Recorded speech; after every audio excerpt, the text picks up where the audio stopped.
The elderly black woman was sleeping on the plane, until the pilot asked in panic, "Is there a fighter pilot on board?" "Ladies and gentlemen, we have a critical medical emergency." Co-pilot James Carter's voice trembled through the sound system as the Boeing 777 crossed one of the worst storms ever recorded over the Atlantic Ocean. "Captain Reynolds is unconscious. I need immediate help from someone with military combat aviation experience." In row 28B, economy class, Eleanor Hayes slowly opened her eyes. At 67 years old, gray hair pulled back in a simple bun, wearing a worn cardigan over a basic blouse, she looked exactly like what everyone assumed, a common grandmother visiting family. But something in the desperation of that voice made her sit up straight instantly. 3 rows ahead, in first class, Executive Daniel Crawford, 42 years old, adjusted his $800 Hermes tie and murmured to his wife, "My God, we're going to die because there's no one qualified on this flight." His gaze swept the economy cabin with obvious disdain. "Probably just tourists and, well, you know." Eleanor caught the comment. Not for the first time in 67 years, not for the 1,000th time. Just one more among millions of small cruelties she'd learned to catalog silently. Turbulence shook the aircraft violently. Rain hammered the windows with deafening force. Among 287 passengers, panic was beginning to spread like fire. Children cried. Adults typed farewell messages on cell phones with trembling hands. "Please," James's voice failed on the intercom, "anyone with military aviation experience, identify yourself immediately. We're flying blind through a Category 5 storm. I've never faced anything like this alone."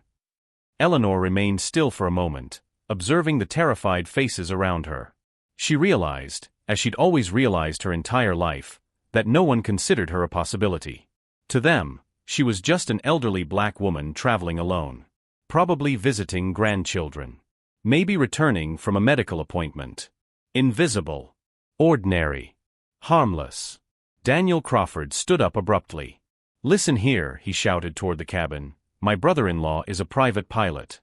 I've flown with him dozens of times. I can help." A flight attendant ran to him. "Sir, we need someone with specific military experience. Civilian training isn't enough for these conditions." "Are you doubting me?" Daniel puffed out his chest, arrogance intact even in the face of chaos. "I paid $12,000 for these first-class seats. I have more experience than anyone on this plane." That's when Eleanor stood up calmly. Her movements were fluid, precise, completely different from the desperate agitation of other passengers.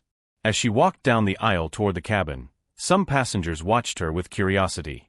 Others with obvious skepticism. A woman whispered loud enough for everyone to hear, "She looks so frail." Eleanor stopped in front of the flight attendant. When she spoke, her voice was surprisingly firm, carrying a weight that made several people turn around. "Colonel Eleanor Hayes, retired Air Force. Military Identification Code Echo, Hotel, 2-7, Alpha. 2,400 flight hours in F-16 and F-15 fighters. Specialist in navigation under extreme combat conditions." The silence that followed was deafening. Daniel Crawford stared at her with absolute disbelief, mouth open in shock. "You're joking," he murmured. "This is ridiculous." But in Eleanor's eyes there was something that made the flight attendant step back. An absolute calm that only exists in those who've survived storms much worse than meteorological ones. Something that suggested well-kept secrets and silent strength about to be revealed. James Carter appeared at the cabin door, face pale with pure terror. When he saw Eleanor, he visibly hesitated. "Ma'am," he began, his tone revealing cruel doubt, "with all respect, I need to see official credentials before letting an elderly black woman touch the controls." Eleanor interrupted him gently, without anger, just stating an obvious fact. "I understand completely, son. I spent 30 years of my military life proving competence to men who judged me by appearance." She reached into her worn bag and pulled out a laminated document. Military ID. Photo of her 20 years younger, impeccable uniform, determined look identical to the current one. James took the document with trembling hands, read quickly, and his face changed completely. "My God. You're Colonel Falcon Hayes. They teach your maneuvers at the Air Force Academy." "Teach?" Daniel interrupted, voice full of sarcasm. She can barely walk without a cane. Eleanor turned to him with deadly calm. Mr. Crawford, arthritis doesn't affect brain capacity. And the last time I checked, planes are piloted with mind and experience, not with young knees. The plane plunged violently, drawing screams from dozens of passengers. Eleanor didn't even hold on, maintaining balance with the ease of someone who'd faced turbulence much worse than atmospheric. Captain Carter, she said, completely ignoring Daniel, I need to know current altitude, speed, and exact weather conditions. Now. 38,000 feet, speed 480 knots, crosswinds of 140 kilometers per hour with gusts up to 190, James responded automatically, recognizing the authority in her voice. Eleanor nodded once, processing information with speed that left James speechless. Emergency procedure for loss of pressurization at cruise altitude, immediate oxygen mask, emergency descent to 10,000 feet, descent angle not exceeding 18 degrees to avoid structural stress, communication with air traffic control code 7-7-0-0. She continued for another 90 seconds, detailing procedures that only highly trained military pilots would know by heart. The silence that followed was broken only by the storm's roar. Ma'am, James said, voice full of genuine relief and admiration, the cabin is yours. But Daniel wasn't finished. Wait a minute. Anyone can memorize procedures from a manual. I demand to speak with air traffic control before trusting my life to someone who clearly. Clearly what, Mr. Crawford? Eleanor interrupted, turning to face him directly. Clearly doesn't belong in first class? Clearly doesn't look like your mental image of a competent pilot. Daniel paled, but didn't back down. I'm not being prejudiced. I'm being pragmatic. Pragmatic, Eleanor repeated softly. Then she did something that silenced the entire cabin.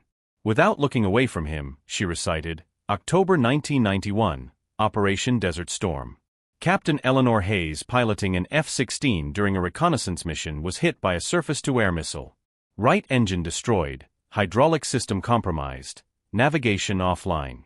Manual said to eject. Her voice gained a sharp edge. But there were 6 downed pilots in hostile territory depending on coordinates that only I had. So I flew 240 kilometers with one engine, through a sandstorm, while enemy fighters pursued me. She took a step toward Daniel. I brought everyone home. All 6. And landed an aircraft so destroyed that engineers said afterwards it was impossible to have flown. James had tears in his eyes. You're that Falcon Hayes. My God. They showed video of that mission in my basic training. Eleanor finally smiled, a small tired smile. So I imagine, Captain Carter, that I can be trusted to pilot a Boeing through a storm? If you're intrigued about how a 67-year-old grandmother everyone underestimated will transform the most terrifying flight of their lives into the most epic demonstration of why we should never judge competence by appearance, don't forget to subscribe to the channel, because what's about to happen will prove that true strength has no age, gender, or color. Eleanor entered the cockpit, and the reality of the situation hit her with full force. Captain Reynolds, 52 years old, was unconscious, foam coming from his mouth while heart monitors blared deafening alarms. James Carter was literally frozen with terror, hands trembling over controls he could no longer operate. First aid now, Eleanor ordered, her voice cutting through chaos like a blade. She checked the captain's vital signs with the precision of someone who'd treated wounded pilots in combat zones. We have approximately 12 minutes before complete cardiac arrest. James watched her work, impressed by how economical and precise her movements were. Colonel, how do you know so much about emergency medicine? 15 years flying rescue missions in hostile territory, she replied, adjusting navigation instruments while simultaneously monitoring the captain's vital signs. When you're the only person between a wounded soldier and death, you learn a few things. Meanwhile, in the passenger cabin, Daniel Crawford had convinced half of first class that they were all doomed because of an imposter at the controls. Did you see how she was dressed? He whispered to anyone willing to listen. Qualified people don't travel like that. I bet she doesn't even have a valid pilot's license. His wife, Jennifer, 39 years old, who had remained silent until then, finally confronted him. Daniel, stop this. You're being ridiculous. Ridiculous. He turned to her, indignant. I'm trying to save our lives.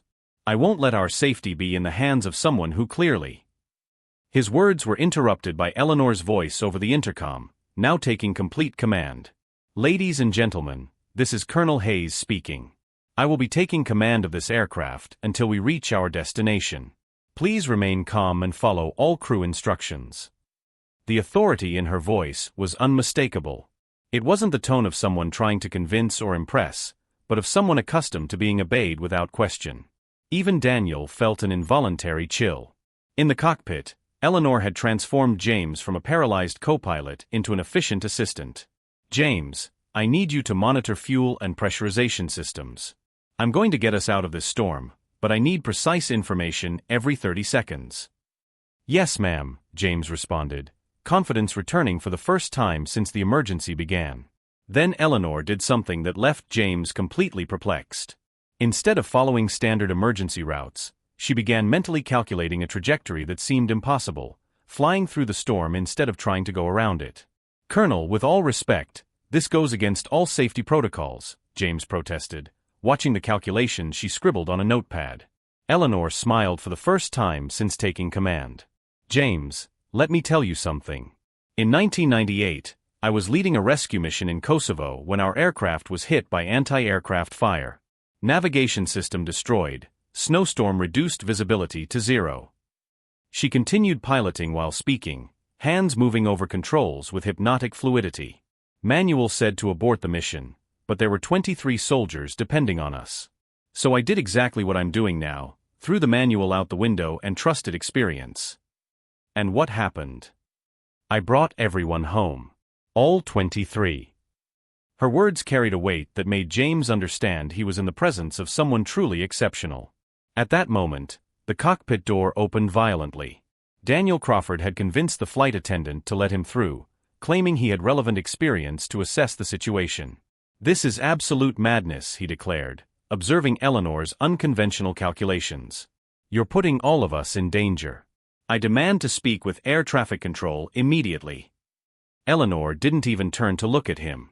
"Mr. Crawford, this cockpit is no place for tourists. Please return to your seat." "Tourist?" Daniel's voice rose an octave. "I've flown in more private jets than years you've been alive.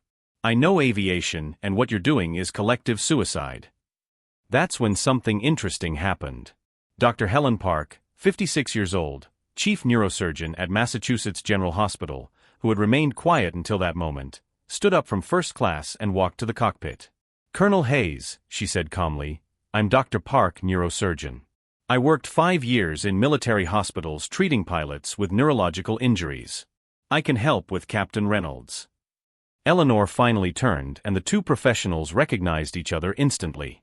Not personally, but as people who dedicated their lives to saving others under extreme conditions. "Doctor, it would be an honor to have you with us. The captain is stable at the moment, but we need constant monitoring." Daniel observed this exchange with growing frustration. "You're all crazy. This is a conspiracy to kill us." Dr. Park looked at him with the patience of someone who dealt with hysterical family members during medical crises. "Mr. Crawford, I've treated hundreds of military pilots. This woman has the kind of training that no amount of money can buy. I suggest you trust her." "Trust?" Daniel laughed bitterly. "Based on what?" "Her word." That's when Eleanor did something that completely changed the dynamic of the situation. Without stopping her piloting, she said calmly, "James, please tune to military emergency frequency 121.5 and identify our position to Andrews Air Force Base." "Colonel Hayes to Andrews Base requesting identity confirmation for civilian emergency," she said on the radio. The response came immediately. "Colonel Hayes Falcon, is that really you? This is Commander Rodriguez, Military Air Traffic Control. We confirm your identity. Falcon, you disappeared from radar 25 minutes ago. The entire Air Force is mobilized looking for you." The cockpit fell into complete silence. Daniel went pale, finally realizing he had completely misjudged one of the most decorated pilots in American military history. "Andrews Base," Eleanor continued, "we have simultaneous medical and meteorological emergency. Captain incapacitated, flying through unforeseen storm system. Requesting coordinates for emergency landing at nearest airport with capacity for Boeing 777. Falcon, you have maximum priority. All East Coast airspace has been cleared for you. We have emergency medical equipment being directed to Baltimore International Airport. Dr. Park smiled discreetly, seeing Daniel's expression. Do you know many tourists who have the entire Air Force mobilized to help them, Mr. Crawford? Daniel tried to speak, but words wouldn't come. Jennifer, his wife, looked at him with a mixture of shame and anger. Daniel, she said quietly, you just repeatedly insulted a national war hero. In front of everyone. But what no one knew was that the emergency was just beginning. In the next few minutes, Eleanor would have to use not just elite piloting skills, but secret knowledge acquired during classified missions that not even military superiors knew completely. Andrews Base to Falcon, a new voice echoed through the cabin. We have critical information. Weather system is intensifying beyond all forecasts. Winds of 210 kilometers per hour. Hail the size of baseballs. All airports in the region are closing runways. You're the only aircraft still in the air. The reality of the situation hit Daniel like a punch to the stomach. This wasn't just a commercial flight with technical problems. They were literally flying through a meteorological apocalypse that had closed all East Coast airspace. Eleanor remained calm, but James saw the muscles in her jaw tighten slightly, the only sign of tension. James, she said, voice still firm, I'm going to need you to monitor vertical speed. We're going to do something that's never been attempted in a Boeing 777. Colonel, what exactly are we going to do? Controlled spiral descent through the eye of the storm, she replied, beginning mental calculations that impressed both James and Dr. Park. Technique developed for military fighters. Never attempted in a civilian aircraft of this size. Daniel felt his legs weaken. During his business career, he'd met truly exceptional people, but never anyone operating at such an advanced level of competence that it seemed to transcend normal human limitations. Falcon, another military controller's voice interrupted. This is General Patricia Hayes, Pentagon Air Operations Command. Eleanor froze for a fraction of a second. General Hayes, she said, her voice gaining a nuance that James couldn't identify. Eleanor, the general's voice was softer now. Is it true you're piloting a commercial Boeing through a Category 5? Affirmative, General. Situation under control. You were always too stubborn for your own good, little sister, the general said, and everyone in the cockpit gasped. James turned to Eleanor with wide eyes. General Hayes from the Pentagon is your sister? Eleanor maintained focus on the controls. Half-sister. She followed an administrative career. I preferred to fly. Daniel sank into a nearby seat, his world crumbling around him. The woman he judged as ordinary and unqualified wasn't just an exceptional pilot. She was from a legendary military family, someone whose skills were studied at academies around the world. Eleanor, General Hayes continued, you have green light for any necessary maneuver. The president was personally informed. Bring everyone home. As I always do, Patricia, Eleanor responded. And for the first time, a small smile touched her lips. James, I'm going to need you to take over communications with air traffic control while I execute the descent, Eleanor instructed. I need total concentration for the next maneuvers. The aircraft began a spiral descent that defied all laws of commercial aeronautical physics. Eleanor had found a descending column in the center of the storm, a tunnel of relatively stable air that would allow controlled descent below the severe turbulence layer. My God, James murmured, observing instruments. How did you know that current existed? 15 years flying through hostile weather systems in the Middle East, she replied. Sandstorms, artificial hurricanes created by explosions, conditions that don't exist in civilian manuals. When you survive the impossible repeatedly, the extraordinary becomes routine. Daniel watched out the window as they descended through the eye of the storm. Lightning cut through the walls of clouds around them like apocalyptic fireworks, but the aircraft remained strangely stable, as if guided by forces beyond normal human comprehension. That's when Jennifer finally exploded. Daniel, for 15 years of marriage, I've watched you judge people by appearance. Drivers. Waiters. Secretaries. Tears ran down her face. But this is different. You almost got us killed with your arrogance. Jennifer, No, she cut him off. This woman, who you treated as incompetent, is literally saving your life as we speak. And all you did was insult her. In the cockpit, Eleanor maintained absolute concentration, but part of her mind wandered to memories she preferred to keep buried. "Falcon to Andrews Base," she said on the radio, requesting precise coordinates for Dover. "We're going to need a runway with full emergency capacity and medical personnel on standby." "Falcon, Dover is ready. Main runway cleared. Emergency foam being applied. Ambulances in position. You have absolute priority." Dr. Park, monitoring Captain Reynolds, called Eleanor. "Colonel, vital signs are stabilizing. Whatever you're doing is working." "Maintaining constant cabin pressure during descent," Eleanor explained. "Sudden changes could aggravate his condition. I learned that the hard way in 2003. James looked at her with curiosity. "What happened in 2003? Eleanor hesitated for a moment. These were memories she rarely shared. Operation Iraqi Freedom. "I was evacuating wounded pilots when we were hit. I lost 2 men because I changed altitude too quickly. Their internal injuries. Couldn't handle the pressure." Her voice trembled almost imperceptibly. "I never let that happen again." James realized then that he was witnessing not just extraordinary technical skill, but wisdom forged in tragedy.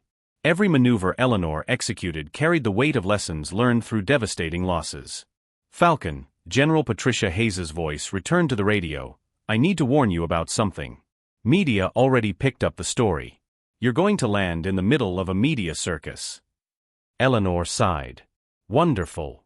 Exactly what I need." "Little sister," Patricia said, tone softer, "I know you hate attention. But this time you don't have a choice. You saved 287 lives. The world needs to know."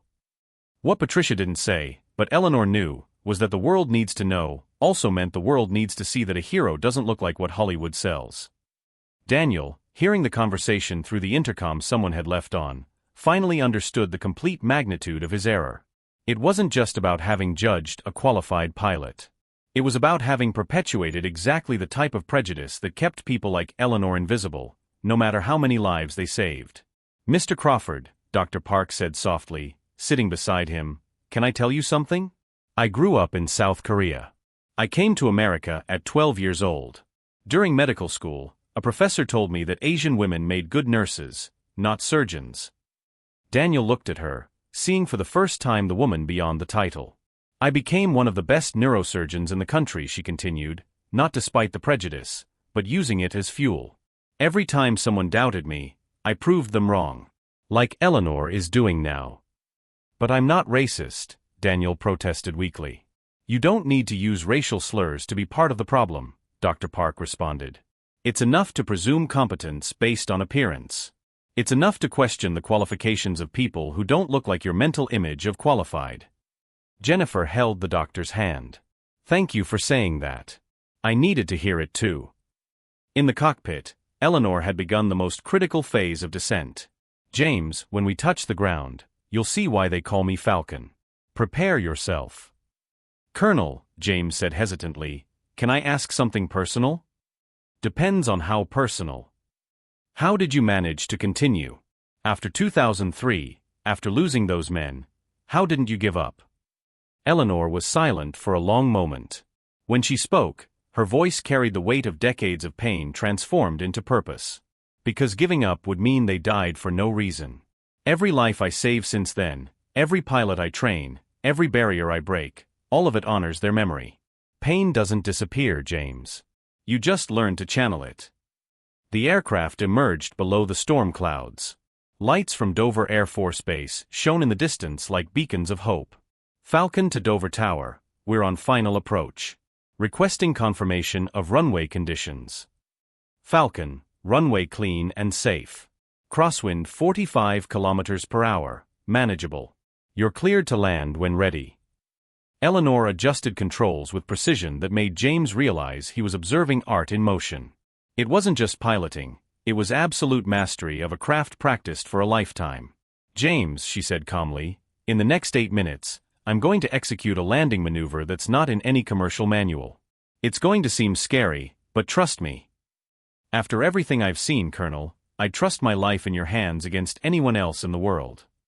The words touched something deep in Eleanor. In a 30-year career, she'd always had to prove her worth. Always had to be twice as good to be considered half as good.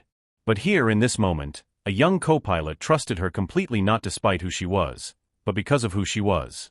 "Passengers," she announced over the intercom, "we're on final approach. Please ensure seatbelts are fastened. Landing will be unconventional, but safe."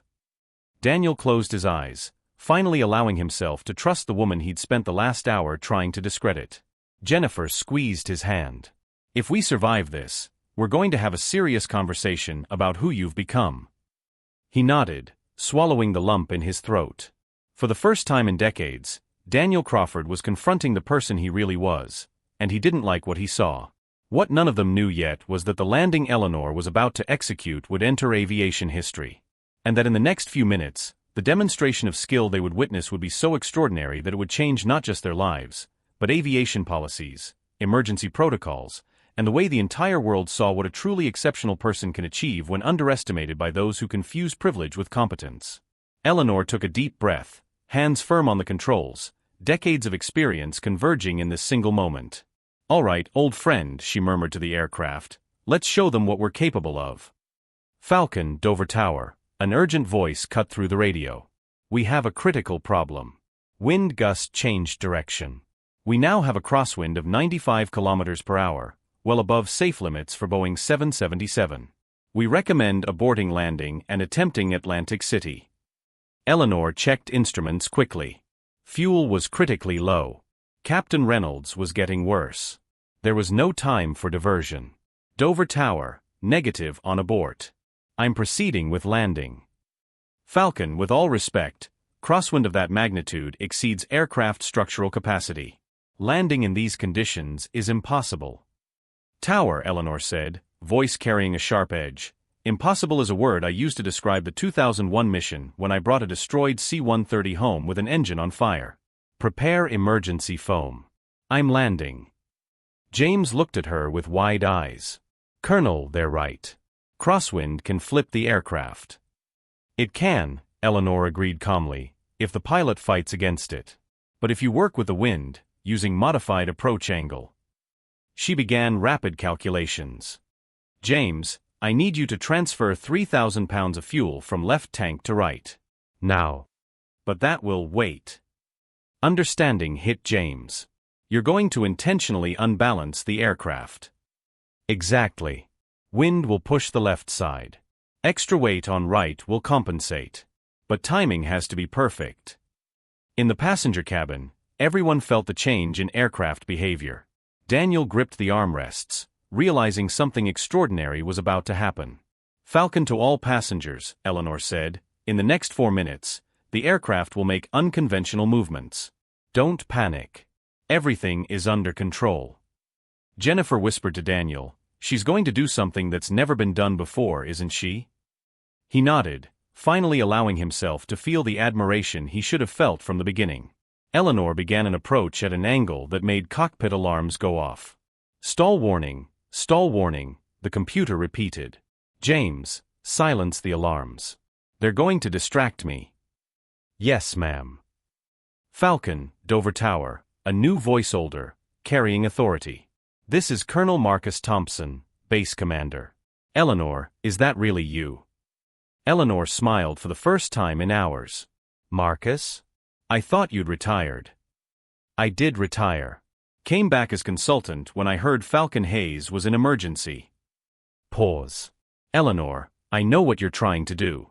I attempted similar maneuver in simulator 50 times. Succeeded only twice. So I have a 4% chance of success," Eleanor said lightly. "I've faced worse odds." "I know. I was there in 1991. Marcus's voice trembled slightly. "You saved my life that day. Now you're going to save 287 people. Falcon, you have a clear runway and every prayer from this base." Dr. Park, hearing the conversation, turned to Daniel. "Do you understand now? You're not just witnessing an exceptional pilot. You're witnessing a living legend." Eleanor descended through the storm with surgical precision. At 500 feet altitude, a wind gust hit the aircraft with devastating force, pushing it 30 degrees to the left. Passengers screamed. But Eleanor was waiting. She adjusted the right aileron and rudder with a movement so fast James barely saw it, using the wind's momentum to rotate the aircraft exactly to the angle she needed. Impossible, James whispered. She just used the wind gust as an ally. At 200 feet, another gust. This time Eleanor was a tenth of a second late. The aircraft tilted dangerously. Eleanor. Marcus shouted on the radio. But Eleanor didn't respond. All her decades of experience, all impossible flights, all missions that should have killed her but didn't, everything converged in this single moment. She did something no commercial pilot would attempt. She partially cut power from the right engine, allowing the aircraft to rotate slightly, then restored full power at the exact moment. The aircraft straightened perfectly. "My God," James whispered. That was. Applied physics, Eleanor said calmly, but her hands trembled slightly. And a lot of luck. At 50 feet altitude, one last gust tried to divert them. Eleanor compensated before instruments even registered the change, as if she could feel the wind through her own skin. Wheels touched the runway with a smoothness that contradicted the violence of the approach. Applause exploded in the passenger cabin. People cried openly. Daniel had tears running down his face. "She did it," he whispered. "That extraordinary woman really did it." Eleanor activated thrust reversers and brakes with perfect precision, bringing the aircraft to a complete stop 500 meters before the end of the runway. Dover Tower, Falcon on the ground. Requesting immediate medical team for Captain Reynolds. "Falcon," Marcus's voice was laden with emotion, "that was the most beautiful landing I've ever witnessed. Welcome to the ground." Eleanor shut down the engines and finally allowed herself to relax. Her hands were shaking now, adrenaline finally leaving her system. James saw a solitary tear run down her face. "Colonel, are you okay?" "I always cry after landing," she admitted. "Tears of relief. I never know for sure if it will work until we touch the ground." The cockpit door opened. Dr. Park entered with medical team for Captain Reynolds. But before focusing on the patient, each of them stopped to greet Eleanor. "Colonel Hayes," a paramedic said, "it's an honor to be in your presence." After the medical team left with Reynolds, passengers began to disembark. Many stopped at the cockpit just to personally thank Eleanor. A mother with a small child cried, "My daughter will grow up because you exist. Thank you." An elderly man, a Vietnam veteran by the cap he wore, gave a military salute. Eleanor returned it with respect. Finally, it was Daniel and Jennifer's turn. Daniel stopped at the cockpit door, unable to look directly at Eleanor. "Colonel Hayes," he began, voice broken, "there aren't enough words to—" "Mr. Crawford," Eleanor interrupted him gently.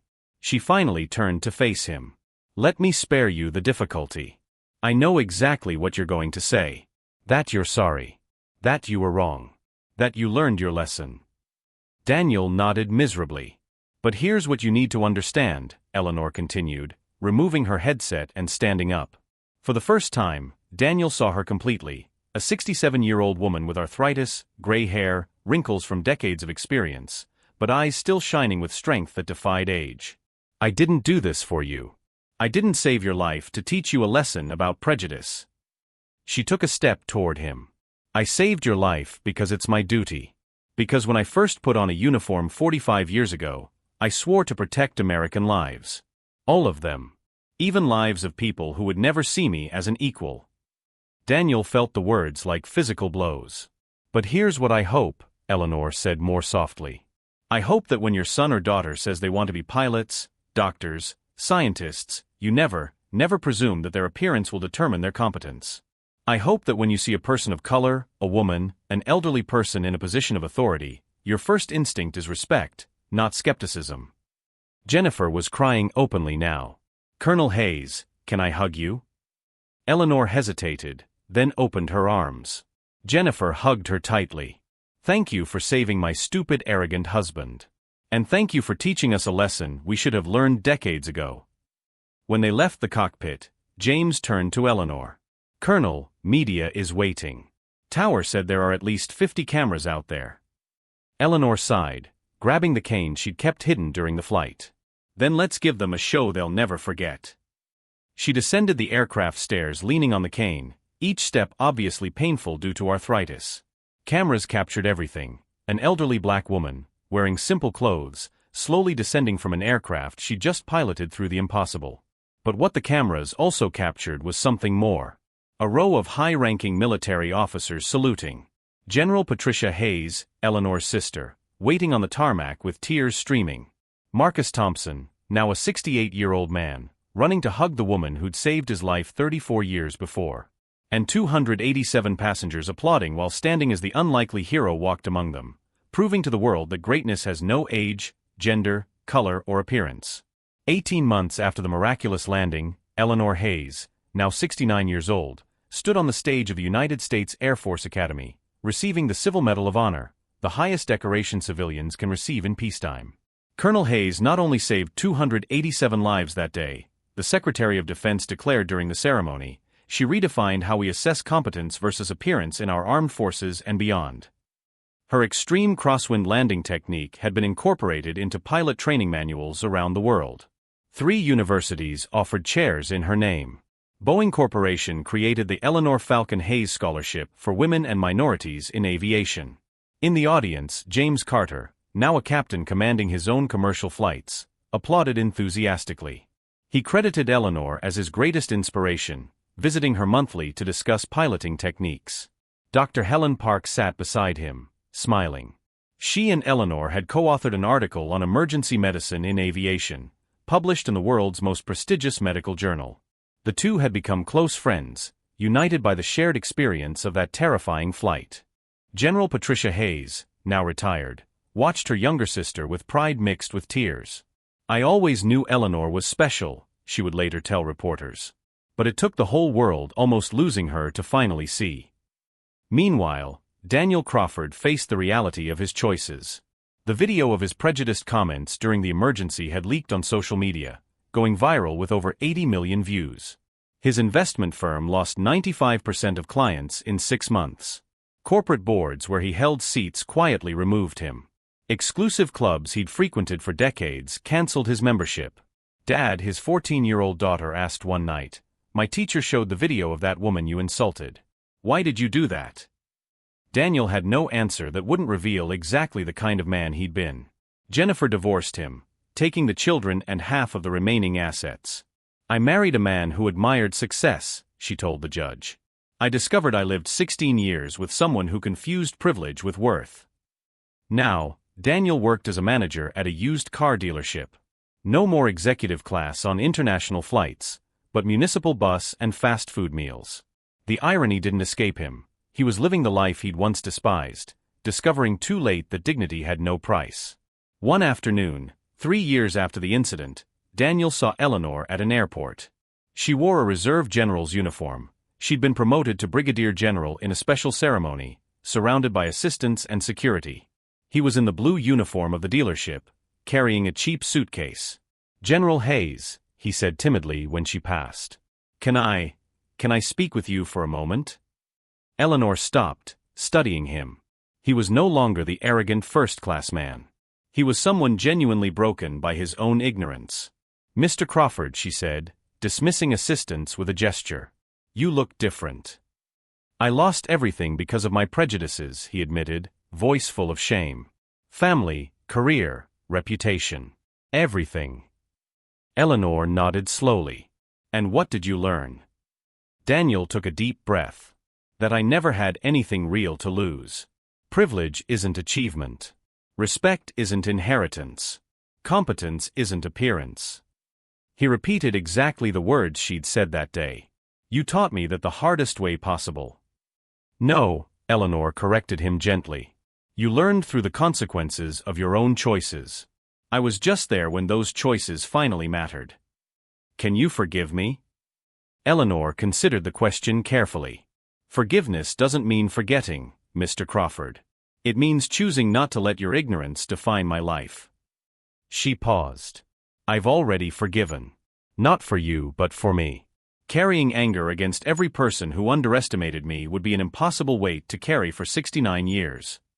"Your children," Daniel said hesitantly, "they talk about you at school. My daughter said she wants to be a pilot now." Because of your story. For the first time, Eleanor smiled genuinely.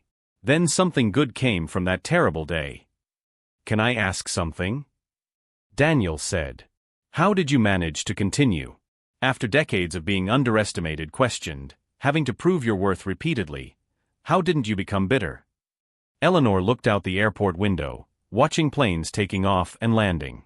Because bitterness would have given people like you exactly what they wanted, a reason to say I didn't deserve to be there. So instead, I turned every doubt into motivation. Every insult into determination. Every underestimation into an opportunity to prove them wrong. She turned to face him directly. Mr. Crawford, you weren't the first privileged white man to underestimate me. And unfortunately, you won't be the last. But every time someone like you questions me, I prove not just my worth, I prove the worth of every woman, every person of color, every elderly person that society decided to discard. Daniel nodded, swallowing the lump in his throat. I'll spend the rest of my life trying to be better. Don't try, Eleanor said. Be. And when you see someone being judged by appearance instead of character, be the person who intervenes. Be an ally, not just regretful. As she walked away with her team, Daniel realized the deepest lesson of his life. The woman he'd tried to humiliate had become a national legend, inspiring millions. While he, who considered himself superior, could barely control his own existence. At the final press conference about the incident, a reporter asked Eleanor, General Hayes, some say that Mr. Crawford suffered too much for his actions. That the cancellation was disproportionate. What's your response? Eleanor thought carefully. I didn't cancel anyone. I didn't orchestrate his job loss or divorce. Those were natural consequences of years of attitudes that were finally publicly exposed. Society simply decided what type of behavior it would no longer tolerate. But do you feel satisfaction from his fall? No, Eleanor responded honestly. I don't feel satisfaction from anyone's destruction. But I feel hope that his story serves as a warning. That the next generation learns that greatness doesn't ask permission to shine, regardless of what it looks like. 5 years after the incident, Eleanor Hayes, now 72 years old, officially retired. She wrote a memoir, Flying Against the Wind, which became an instant bestseller. All profits went to a foundation she created, offering aviation scholarships for young people from marginalized communities. Her training program produced 47 new military pilots, 31 women, 39 people of color, 8 with physical disabilities. Each of them carried the lesson Eleanor had taught. Competence has no appearance, it has character. James Carter became a flight instructor, training the next generation of pilots using techniques Eleanor had developed. She taught me that following the manual keeps you safe, he told students, but knowing when to break the rules saves lives. Dr. Helen Park continued advocacy for diversity in medicine, often citing Eleanor as an example of why we cannot judge capability by appearance. If we had listened to Daniel Crawford's prejudices that day, she wrote in a famous editorial, 287 people would be dead. Let that sink in. During her last public interview, a young reporter asked Eleanor, what advice would you give to people facing discrimination? Eleanor smiled, eyes still shining with fire that decades couldn't extinguish. Let them underestimate you. While they spend energy doubting your capabilities, use that energy to develop skills they can never question. And when the moment comes, because it always comes, show them exactly how wrong they were. And about revenge. The best revenge isn't destroying who belittled you, Eleanor said, looking directly at the camera. It's building something so big, so important, so unquestionable that they become completely irrelevant to your story. Success isn't just the best revenge, it's the only revenge worth having. She paused, then added, Daniel Crawford tried to humiliate me in a moment of crisis. Instead, he gave me a platform to show the world what decades of experience, determination, and excellence look like.